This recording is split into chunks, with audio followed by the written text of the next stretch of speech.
A expiação ilimitada na teologia de Ellen White. Eu sou Ezequiel Gomes, você está no canal Vem Senhor Jesus. Estamos fazendo uma sériezinha sobre a teologia da expiação nos escritos de Ellen White, baseado no último apêndice deste livro aqui, Questões sobre Doutrina, o clássico mais polêmico da história do Adventismo, tá bem? Então a gente está estudando aí o último apêndice deste livro, que consiste em várias citações de Ellen White sobre o tema da expiação, ok? E hoje vamos falar um pouco então sobre aquela questão que divide calvinistas e arminianos em relação à ideia da expiação limitada versus expiação ilimitada. Basicamente, os calvinistas indicam que Jesus morreu por somente os eleitos, os predestinados, os escolhidos, a quem Deus queria salvar e ver no céu por toda a eternidade. E os arminianos veem que Jesus morreu por todas as pessoas, de todos os tempos, em todos os lugares, na face da terra, ok? E se alguém não vai ser salvo, não é porque Jesus não morreu por essa pessoa, mas porque a salvação ela não é simplesmente provida na cruz, ela deve ser apropriada pela fé, pela graça de Cristo e etc, ok? Então, basicamente, aí está colocada um pouco da polêmica em relação à expiação limitada calvinista e à expiação ilimitada arminiana.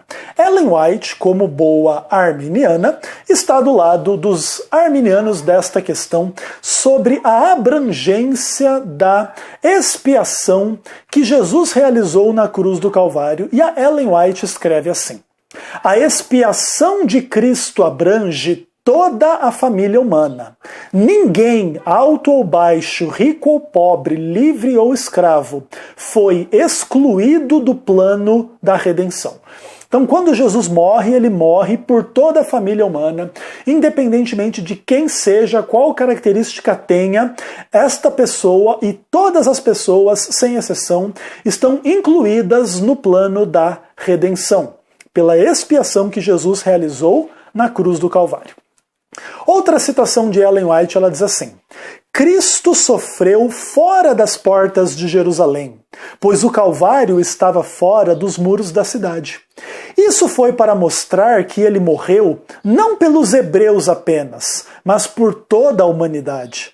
Ao mundo caído ele proclama que é seu Redentor e insta com os pecadores a que aceitem a salvação por ele oferecida. Ellen White faz aqui uma aplicação geográfica da morte de Cristo fora de Jerusalém, para dizer que Jesus não morreu só pelos hebreus, mas por toda a humanidade, pelos gentios. E não é assim somente por alguns hebreus e alguns gentios, conforme a teologia da expiação limitada. Não, é por todos os hebreus e por todos os gentios, ok?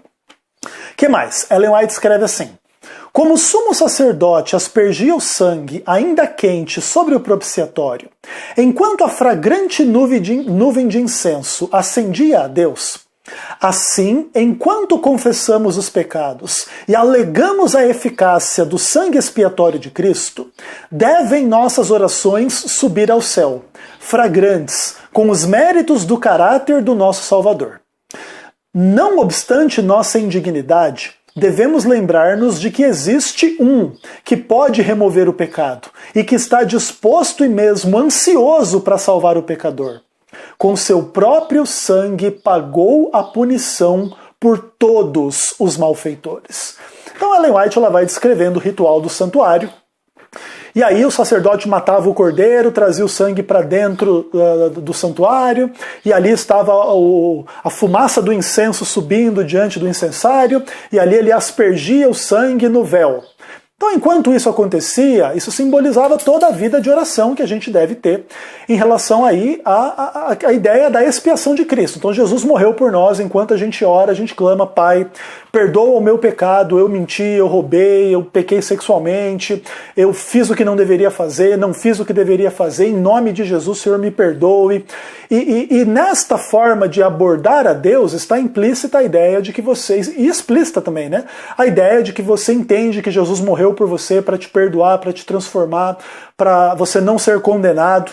E dentro disso, a gente se lembra então que existe alguém que pode remover o pecado, que está disposto, ansioso para nos salvar, porque com o seu sangue ele pagou a punição de todos os malfeitores. Se ele morreu por todos, morreu por mim. Agora, se eu não crer que ele morreu por todos, como ter certeza que ele morreu por mim? Inclusive, esse é um dos dilemas da teologia calvinista. Nem sempre eles gostam de admitir esse dilema, mas nenhum calvinista pode ter certeza absoluta que Jesus morreu por ele em particular, ok? Que mais? Outra citação de Ellen White. Após a ressurreição, Jesus recusou-se a receber a homenagem de seu povo até haver obtido a certeza de que seu sacrifício fora aceito pelo Pai. Subiu às cortes celestiais e ouviu do próprio Deus a afirmação de que sua expiação pelos pecados dos homens fora ampla, de que por meio do seu sangue todos poderiam obter a vida eterna. Aqui está o universalismo potencial da expiação. Em termos da expiação provida, a expiação é suficiente para perdoar todos os homens, todos os pecados, de todas as eras, em todos os tempos, etc. Ok? Não falta nada à expiação que Jesus realizou na cruz. Claro, a aplicação da expiação é que vai limitar quem vai ser salvo e quem vai se perder. Porque nem todo mundo aceita, nem todo mundo se arrepende, nem todo mundo crê, nem todo mundo se converte, nem todo mundo, enfim, recebe do Espírito de Cristo, da graça de Cristo, da fé em Cristo para a salvação. Muitos rejeitam Jesus. Esses que rejeitam não vão ser salvos, mas não porque Jesus não tenha morrido por eles, mas porque ainda que Jesus morreu por eles, eles não aceitam esse sacrifício e por isso não serão beneficiados pelo mesmo, ok? Uma coisa interessante sobre a linguagem de Ellen White de uma forma geral é que muitas pessoas que dizem aderir ao princípio do sola scriptura se sentem profundamente incomodados com as informações que Ellen White oferece a respeito de Cristo e do que aconteceu e do que não aconteceu em relação a esse tipo de situação. Então veja, depois que ele ressuscitou, ele não quis receber a homenagem, ele foi lá conversar com Deus e Deus falou, não, eu aceitei e tá tudo certo, ok? Muitas pessoas se incomodam grandemente com esse tipo de discurso e relato da parte de Ellen White. O objetivo aqui desse vídeo e dessa série em relação à teologia de Ellen White não é tratar com esses incômodos que a gente reconhece que existe na comunidade religiosa, mas é simplesmente tratar com o conceito de expiação, porque aqui o conceito é de algo provido e suficiente para toda a humanidade, todas as pessoas, sem exceção. Essa é a discussão aqui. Então a teologia de Ellen White da expiação é uma teologia de expiação ilimitada dentro de um paradigma arminiano não calvinista. Ponto. Essa é a única intenção em relação a esse assunto. Claro, em relação à linguagem de Ellen White, se isso aconteceu ou não, se isso foi inspirado por Deus ou não, se isso acrescenta informações à Escritura ou não, se isso, caso fosse inspirado, deveria ser considerado canônico ou não, etc, etc, etc. São discussões secundárias em relação à teologia da expiação de Ellen White. E é essa teologia que está em foco nesta série. Em outro momento a gente vai poder trabalhar, sim, estas questões da linguagem de Ellen White, das informações extra-bíblicas, das questões que ela coloca, que acrescentam informações ao que a Bíblia não diz. A Bíblia não descreve em nenhum momento esta cena de Jesus subindo ao Pai para ver se o seu sacrifício tinha sido aceito, e aí o Pai diz, não, tranquilo, tá uma expiação plena aí, e todo mundo vai poder ir para o céu pelo que você fez. Esse diálogo, esta comunicação não está descrita nesses termos na Bíblia. Então, inclusive pelo próprio padrão do que Ellen White crê em relação ao princípio sola scriptura, essa informação não é uma questão de fé e salvação, e se você não crer nisso que Ellen White diz, você vai para o inferno, você não crê na palavra de Deus, etc. Não.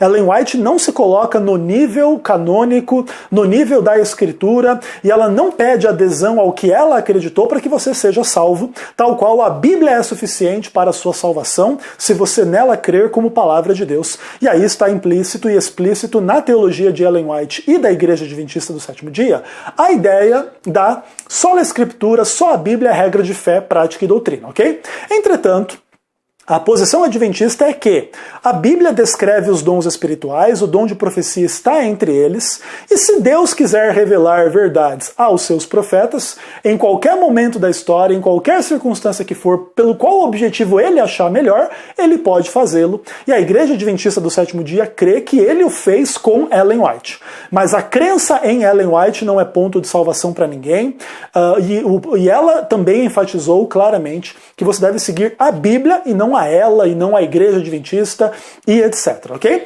Então, os adventistas mantêm a sua adesão ao princípio sola escritura, e por causa do que a Bíblia ensina sobre os dons espirituais, entende que o dom do Espírito Santo em relação à profecia, que é amplamente rico em significado e implicações na Bíblia, se manifestou ou pode se manifestar fora do cânon da Escritura, ok? Fiz só essa explicação para contextualizar aqui o incômodo que algumas pessoas podem ter em relação a esse tipo de citação de Ellen White.